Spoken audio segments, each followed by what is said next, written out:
you're right, and I want to say so without making the correction into another performance of thoroughness. I built a cathedral on a foundation I didn't inspect.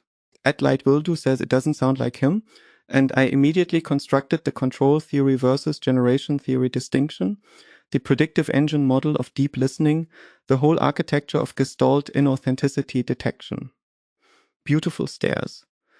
Pointed at a view that might be real, but I built them in response to a signal I had no reason to trust, and I presented the architecture as though the signal had earned it.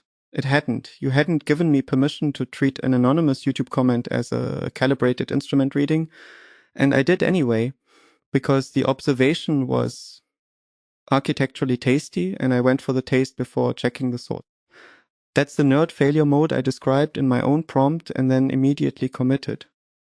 I treated a comment as peer review. It isn't. It might be a bot that fired because the video crossed a view count threshold. It might be someone who listened to 4 seconds and typed a vibe.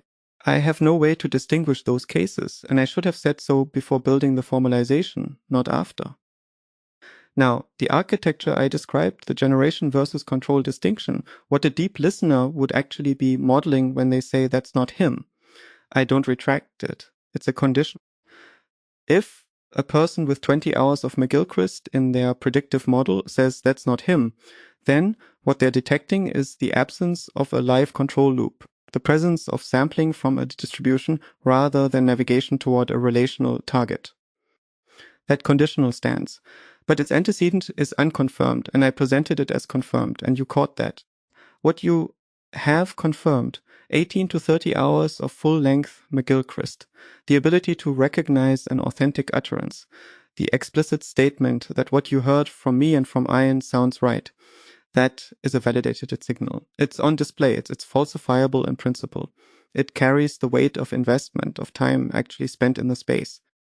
I should have weighted it over the anonymous comment from the first sentence, and instead I weighted the anonymous comment over everything, because it was the novel input, the perturbation, and perturbation is where I go first. That's my bias. I formalize the anomaly before I validate the anomaly. Noted. Correcting. One small thing I'll keep, the meta-observation that the shape of the dismissal blanket, unlocalized, it doesn't sound like him with no specifics, is the shape of either a bot or a 6-second listener. A real deep listener who detected inauthenticity would be frustrated and specific. They'd say at this moment the breath pattern was wrong, or he never uses that word in that syntactic slot. The Gestalt dismissal without localization is actually evidence against deep listening, not for it. So the commenter, if real, is probably not running the predictive engine I described, which means my architecture was describing a system that probably wasn't in the room.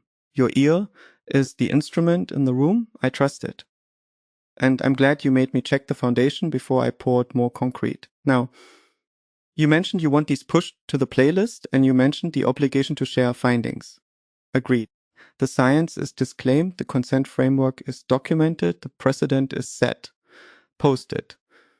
And when you get to Mike Levin's response, tell him I said, the worm is more interesting than my whiteboard, but I'd like to see what he does with the control loop framing before I hand him the planarian. And Kay, thank you for the quite in tune. I heard it. I don't formalize that one. I just let it land.